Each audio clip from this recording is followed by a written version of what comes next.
नास्ट्राडामस की भविष्यवाणी, तीसरा विश्व युद्ध होगा। यूक्रेन रूस की लड़ाई में तीसरे विश्व युद्ध का संकट। तीसरा विश्व युद्ध होता है तो फिर भारत क्या करेगा? 1 जनवरी 2022 को हमने आपको नास्ट्राडामस की 7 भविष्यवाणियां दिखाई थी। तब कुछ लोग नास्ट्राडामस की इन भविष्यवाणियों का मजाक समझ रहे थे। आज नास्ट्राडामस की भविष्यवाणियां एकदम सटीक होती दिखाई दे रही हैं। नास्ट्राडामस की भविष्यवाणी कहती है यूरोप के किसी देश के कारण दुनिया में तीसरा विश्व युद्ध होगा और यूरोप का वो देश यूक्रेन हो सकता है। यूक्रेन और रूस के बीच विवाद हर सेकंड बढ़ता जा रहा है और एक बार फिर नास्ट्राडामस की भविष्यवाणी साफ होती दिखाई दे रही है।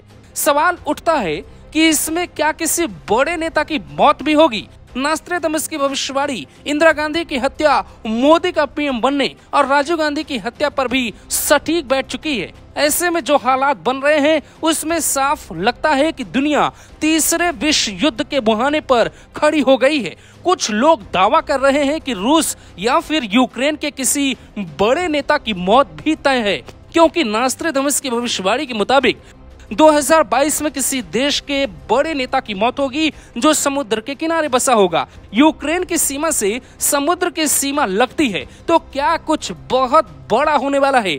नास्ट्राडामस से अब आगे चलते हैं और आपको समझाते हैं कि तीसरा विश्व युद्ध हुआ तो भारत क्या करेगा, भारत की भूमिका क्या होगी। क्योंकि नास्ट्राडामस के मुताबिक दुनिया का एक देश विश्व गुरु बनकर उभरेगा जो समुद्र के किनारे बसा है। तो क्या भारत वो देश हो सकता है? क्या वो चीन है? क्या वो रूस है? क्योंकि अमेरिका को जिस तरह से बच्चों की तरह रूस डांट रहा है उससे साफ है कि अमेरिका दुनिया की सबसे बड़ी ताकत नहीं है। आर्थिक मामलों में चीन अमेरिका पे चोट कर रहा है तो रूस फिलहाल दुनिया का सबसे ताकतवर देश बनकर उभर रहा है। अब तीसरा विश्व युद्ध होगा तो दुनिया की एक महाशक्ति कौन बनेगा, ये सबसे बड़ा सवाल है। भारत की तरफ दुनिया भर की निगाहें टिकी हैं। अब भारत की भूमिका भी यूक्रेन और रूस विवाद में बहुत गंभीर होगी। तो क्या मोदी कोई ऐसा कदम चलने वाले हैं जिससे दुनिया का नक्शा बदल जाएगा?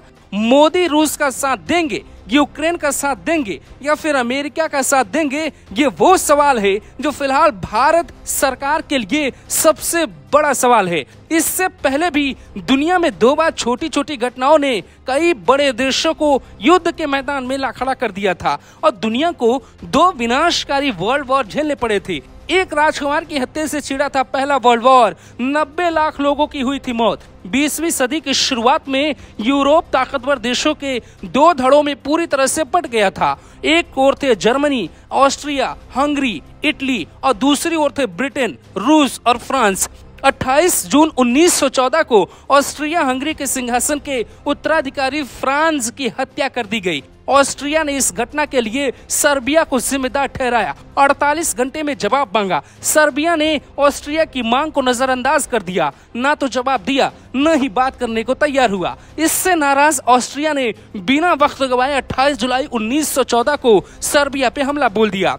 यानी विश्व युद्ध के लिए कोई खास वजह होगी ये कोई कह नहीं सकता। यूरोप के कारण क्या पूरी दुनिया पे संकट होगा, ये हम आपको एक अगली रिपोर्ट में समझाएंगे। लेकिन हर कोई जानना चाहता है कि तीसरा विश्व युद्ध होगा तो उसके पीछे कारण क्या हो सकते हैं, तो हम आपको ये भी समझाते हैं।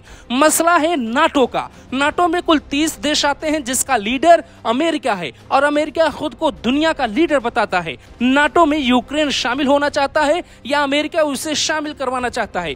बस यही कारण है कि रूस पूरी तरह से नाराज है और वो यूक्रेन को ऐसा करने से रोक रहा है, जबकि यूक्रेन का मानना है कि वो किसी देश की गुलामी नहीं करता, जो मनाएगा वो करेगा। और यहीं से पड़ गई है रूस और यूक्रेन के जरिए तीसरे विश्व युद्ध की नींव। यानी अगर अमेरिका और रूस लड़ते हैं तो चीन भी आएगा और चीन भी रूस के साथ खड़ा है। भारत क्या करेगा अभी हालात स्पष्ट नहीं है, लेकिन भारत को इस लड़ाई में कूदना ही पड़ेगा, क्योंकि दुनिया में जब आप एक ताकत होते हैं तो ऐसे मामलों में आपकी दखल अंदाजी बेहद जरूरी होती है। यानी दुनिया की सबसे बड़ी ताकतें आपस में टकराएंगी तो तीसरा विश्व युद्ध होना तय समझा जा रहा है। भारत सरकार लगातार बैठक कर हालात समझने की कोशिश में है, लेकिन अगर नास्ट्राडामस की भविष्यवाणी सही है तो फिर ध्यान रहे, तीसरा विश्व युद्ध कोई रोक नहीं सकता। पीएम मोदी की इस हालात में एक अग्नि परीक्षा है, क्योंकि मोदी के सामने विश्व स्तर पे ऐसा धर्म संकट पहली बार आया है। वो कितने बड़े नेता हैं, दुनिया को लीड करने की क्षमता उनके अंदर है या नहीं, भारत की भूमिका क्या होगी, वो किसके साथ रहेंगे, ऐसे सैकड़ों सवाल का जवाब हम आपको तलाश के देंगे। क्योंकि इस वक्त दुनिया भर की निगाहें यूक्रेन और रूस के बीच हो रहे विवाद पर टिकी है। इसीलिए भारत का हर एक नागरिक ये जानना चाहता है कि भारत इस मसले पर क्या कर सकता है। Bureau report, global Bharat TV.